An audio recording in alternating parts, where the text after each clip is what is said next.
Bharatiya Janata party की double engine नहीं triple engine है उत्तराखंड में।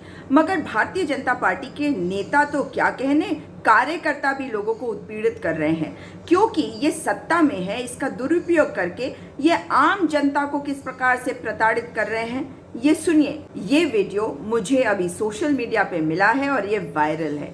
एक ऑडियो क्लिप है, उसे भी सुनाती हूँ, बाकी सारी बातें आपकी समझ में आ जाएगी। नमस्कार मित्रों, मेरे मित्र और शुभचिंतक जो मुझे जानते हैं उनको मैं अभी वो बड़े व्यथित हैं। कई लोगों के मुझे फ़ोन आ रहे हैं। तो मित्रों, मैं एक बात स्पष्ट कर दूं कि मैं मुकेश जोशी हूं और Shri Ram tour and travel के नाम से एक वैध व्यापार टूर एंड ट्रैवल का एक लीगल धंधा, लीगल काम मैं देहरादून शहर में करता हूं। अभी कुछ दिनों से एक बीजेपी कार्यकर्ता श्री राहुल नेगी ने मेरी कुछ झूठी शिकायतें विभिन्न विभागों में की। नतीजतन वो, क्योंकि बीजेपी के कार्यकर्ता हैं और दावा करते हैं कि वो बहुत कई सांसदों और कई लोगों को जानते हैं, और उनका ये भी दावा है कि कई लोग उनके घर पे पर्सनली आते जाते भी हैं। तो उन्होंने मेरी शिकायतें की। नतीजे में सचिव लेवल के लोग जो हैं मेरे ऑफिस कार्यालय पे आए और उन्होंने मेरे सभी कागजात चेक किए, जिसमें कि परिवहन विभाग के आरटीओ साहब प्रवर्तन श्री सैनी जी भी थे। उन्होंने फिर अगले दिन अखबार के माध्यम से ही ये बताया कि मेरे घर यहाँ पर कोई अनियमितता नहीं पाई गई और कागज़ मेरे सारे ठीक पाए गए। लेकिन इसके बावजूद फिर राजनीतिक दबाव के चलते कुछ दिनों बाद एक नोटिस प्रवर्तन विभाग आरटीओ ने मेरे को किया कि मैं यहाँ अपनी पार्किंग में गाड़ी नहीं खड़ी कर सकता। उन्होंने कुछ उसमें बताया कि आपको यहाँ से इस गाड़ी को अब स्वीकृत कराना चाहिए पार्किंग को, और जब तक आप स्वीकृत ना करा लें या नियमानुसार ना हो जाए, अब यहाँ गाड़ी ना खड़ी करें। उसकी पालना करते हुए मैंने यहाँ से अपनी बसों को हटा लिया और एक जवाब दिया उन्हें कि आप जो कहना चाह, जो आपने मुझे नोटिस किया है वो गलत है और इसके ये मेरे पे लागू नहीं होती, लिहाजा से निरस्त करके मुझे वाहन यहाँ खड़े करने की अनुमति दी जाए। उसके बाद अभी परसों 17 तारीख को 17 को नहीं, मेरे को तो ये बात पता चली कल 20 तारीख को। तो उसमें मुझे पता लगा कि व्हाट्सएप के माध्यम से श्री राहुल नेगी ने एक उन्हीं के मित्र हैं जनार्दन जी, उनको एक व्हाट्सएप पे एक नोटिस भेजा जो 17 तारीख का बना हुआ है, और आरटीओ साहब जो हमारे सचिव भी हैं परिवहन प्राधिकरण के, उनके द्वारा वो जारी किया गया है। तो वो उन्होंने मुझे एक भेजा, तो मुझे बड़ा आश्चर्य हुआ, क्योंकि मेरे को तो कोई नोटिस ना तो सर्व किया गया, ना मैं उनके ऑफिस में जाके उन्होंने मुझे दिया, ना कोई डाक के द्वारा मुझे मिला। अब उसको मैंने जब पढ़ा तो उसमें पता लगा कि उसमें मेरे लाइसेंस को कैंसिल करने के संबंध में कुछ उन्होंने बातें, तथ्य रखे हैं परिवहन विभाग ने कि क्यों ना मेरा लाइसेंस कैंसिल कर दिया जाए। अभी मैं ये सोच ही रहा था, और इससे पहले मैं सभी अधिकारियों को अपना पक्ष अपने सभी लीगल डॉक्यूमेंट के साथ दे चुका हूँ। अब इसके बाद अभी मैं आपको थोड़ा सा विषय से थोड़ा सा अलग ले जाना चाहता हूँ कि नरेंद्र मोदी, हमारे जो प्रधानमंत्री हैं, माननीय प्रधानमंत्री श्री नरेंद्र मोदी, वो 24 घंटे में से 20 घंटे काम दिन रात इस देश की सेवा के लिए कर रहे हैं। मैं जब से पैदा हुआ, जब से वोट देने लायक हुआ, भाजपा के अलावा मैंने किसी को वोट नहीं किया।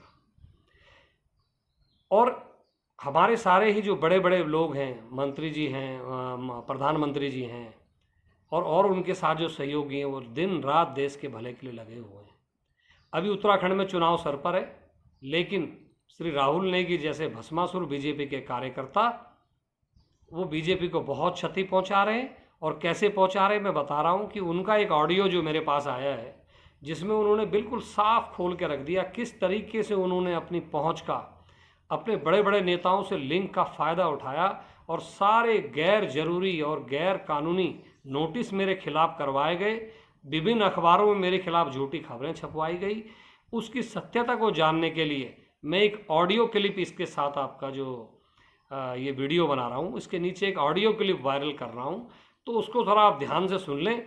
और मेरी रिक्वेस्ट है कि जो बड़े बड़े नेता और यहाँ संगठन मंत्री भाजपा के हैं वो भी उसको सुन लें, तो उन्हें पता लग जाएगा कैसे एक छोटा सा भाजपा का कार्यकर्ता, जिसके कि संबंध हैं कुछ लोगों के साथ, वो कैसे एक लीगल व्यवसायी को, एक वैध व्यवसाय व्यापार करने वाले व्यक्ति को बर्बाद कर सकता है।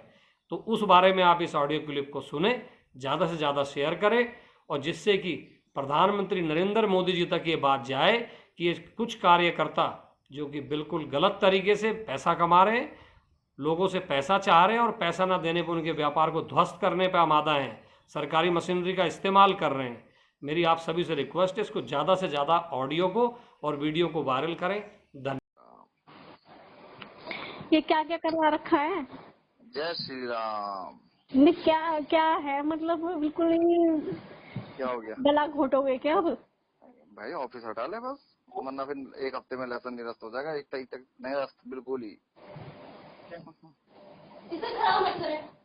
क्या हो गया? अरे भाई क्या पहले बताओ तुम राहुल नेगी को मानेंगे नहीं मानेंगे? बस अभी भी तुम वही है, तुम्हारे जोशी बहुत है, अखबार में आ रहा है। मैं एक बात सुन भाई, मेरे मानने न मानने से क्या होगा?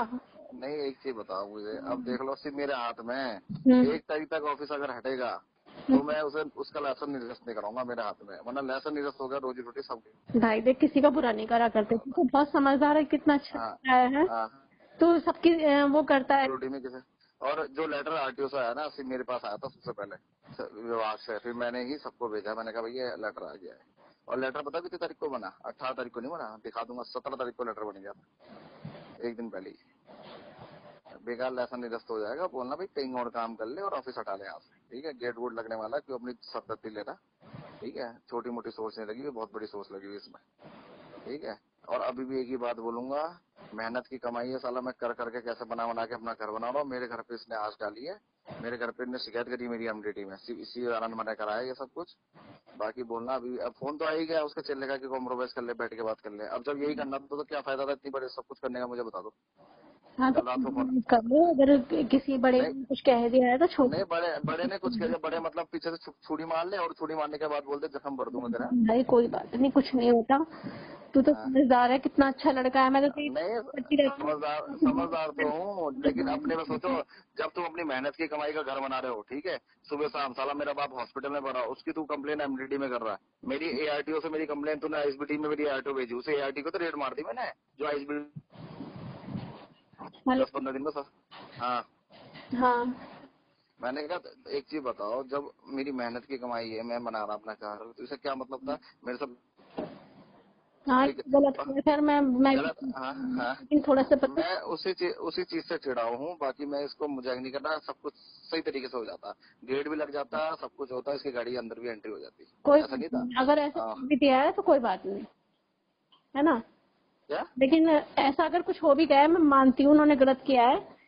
गलत किया है ना, अब आप बोला ना, लेकिन तो मैंने तो बस स्टार्टिंग में क्या बोला था, मैंने कहा मैडम अभी बिठा दो मेरे साथ, और दूसरा कॉम्प्रोमाइज यही था भैया, बस अड्डा डाले, वो भी यही था उसी टाइमिंग। और अब देखो घमंड तो उसे भी था, मैं मानता हूँ बुद्धिमान था, भयंकर रावण, लेकिन घमंड था। मैं तुम्हें एक ही डायलॉग मारा, जब इंसान को घमंड होता है तो वो डूब ही जाता है।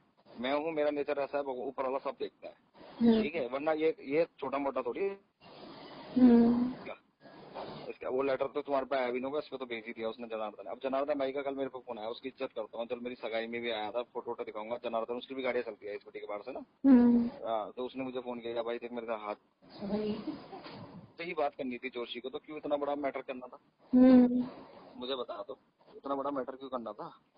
कोर्ट में मेरी शिकायत में मानहानि का दावा लगा दूंगा। वही है जो माफ कर दे। मेरी बात सुनो, एक चीज और है, एक चीज और बताऊं तुम्हें। वो जोशी नहीं हो, जो बेचारा जोशी, उसके वो सरकारी नौकरी है, उसके वहाँ धमकी देके आया कि तू सरकारी नौकरी है, तू कैसा सचिव बन गया, तुझे मैं तेरी नौकरी खा लूंगा। बताओ, ऐसा बोलने की बात है?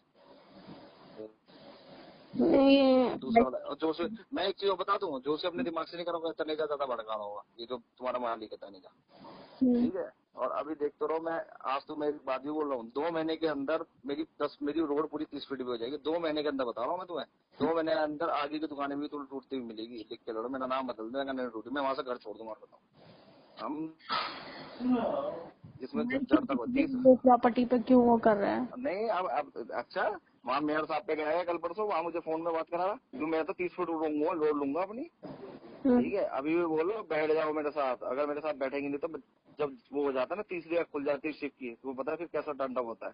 और अभी देख लो, अभी इतना बड़ा लेटर आ गया है, 1 हफ्ते का टाइम मांगा है उन्होंने, 2020 तक का पूरा रिकॉर्ड मेरे हाथ में है। मैं शासन में बोल दूंगा नहीं करो तो नहीं करो, और इसको निरस्त मत करना इनका लेटर, सिर्फ मेरे हाथ। अभी बोल दो 1 तारीख से पहले से ऑफिस खाली कर, ठीक है, साथ वो करना। और लाइसेंस निरस्त हो गया तो सारा समझो कभी जिंदगी में वो आरटीओ काम नहीं देगी सिर्फ बस का, समझ रहे हो।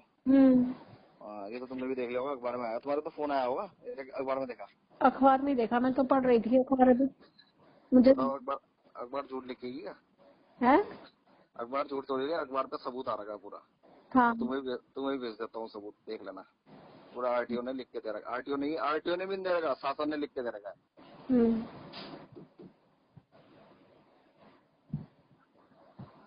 हम गलत जब जो इंसान गलत करेगा तो गलत ही होगा। आप खुद बताओ, तुम घर बना रहे हो, तुम्हारे पे कोई घर पे आना चाहता है, तुम्हें बुरा नहीं लगेगा? बुरा लगता है भाई वो तो। वही चीज है और कुछ नहीं है। मेरा तो दिमाग तब खराब हुआ जब मेरे घर पे इनने आंच डाली, समझ लो। मुझे तब से मैं छेड़ा हुआ, और मैं शुरू से ही आपको बोल रहा था, मैंने कहा देखो भाई देख लो, देखो मैं एक चीज बताता हूँ, 16 साल की उम्र से उठा हूँ मैंने लोग कमा रखे, मैंने ये नहीं कमा रखा, पैसा इतना नहीं कमाया जितना लोग कमा रखे मैंने। और मैंने बोला भी था मैं 1 घंटे में 1000 लड़के खड़े सकता हूँ, ठीक है, लेकिन नहीं, मैं लड़ाई लुड़ी नहीं, मैं कागज कार्रवाई में इन सब बातों में कुछ नहीं रखा है। इतना बड़ा मैटर हो गया आज की। आगे भी बनेगा, किसी की बददुआएं लेने से क्या फायदा। मेरी कोई बददुआ नहीं, मुझे लोगों की दुआएं मिल रही है, मेरी बददुआई की मत सोचो। पूरी कॉलोनी वालों की, पूरी रोडवेज वालों की, सबकी दुआएं मिल रही है मुझे। 1-2 की बददुआएं मिल जाए तो कोई बुरा नहीं मुझे, ठीक है।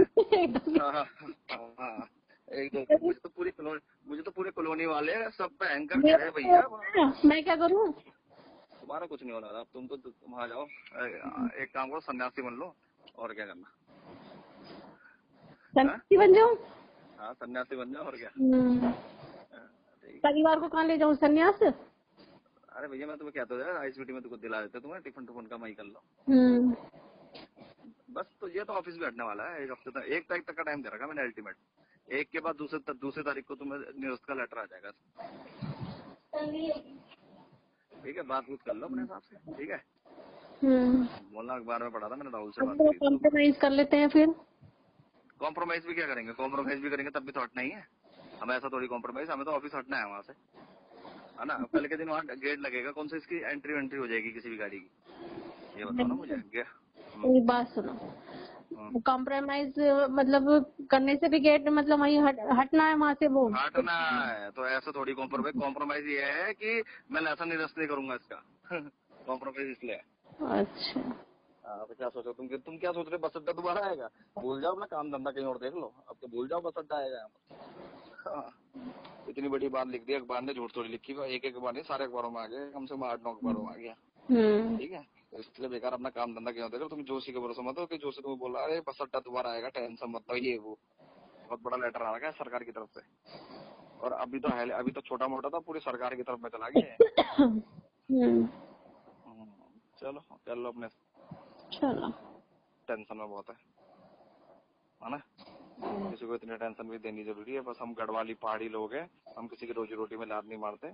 और ये भी मेरे हाथ में, मैं ये सारा भाई की देख लो, और कोई नहीं, कर दो सर, ठीक है। ठीक है, ठीक चा।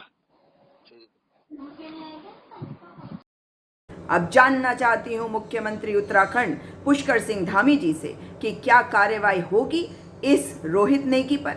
मैं जानना चाहती हूं अपने माननीय प्रधानमंत्री से, जिन्होंने प्रचंड बहुमत की सरकार बनाई उत्तराखंड में, क्योंकि मेरी जनता ने आपको ये प्यार दिया, मगर आपने 3-3 मुख्यमंत्री दिए और इस तरीके से आपने भ्रष्टाचार को बढ़ावा दिया। और आपके लोग किस प्रकार से हमारे लोगों को उत्पीड़ित और प्रताड़ित कर रहे हैं, इसके लिए आप जवाबदेह हैं और आपको जवाब देना पड़ेगा।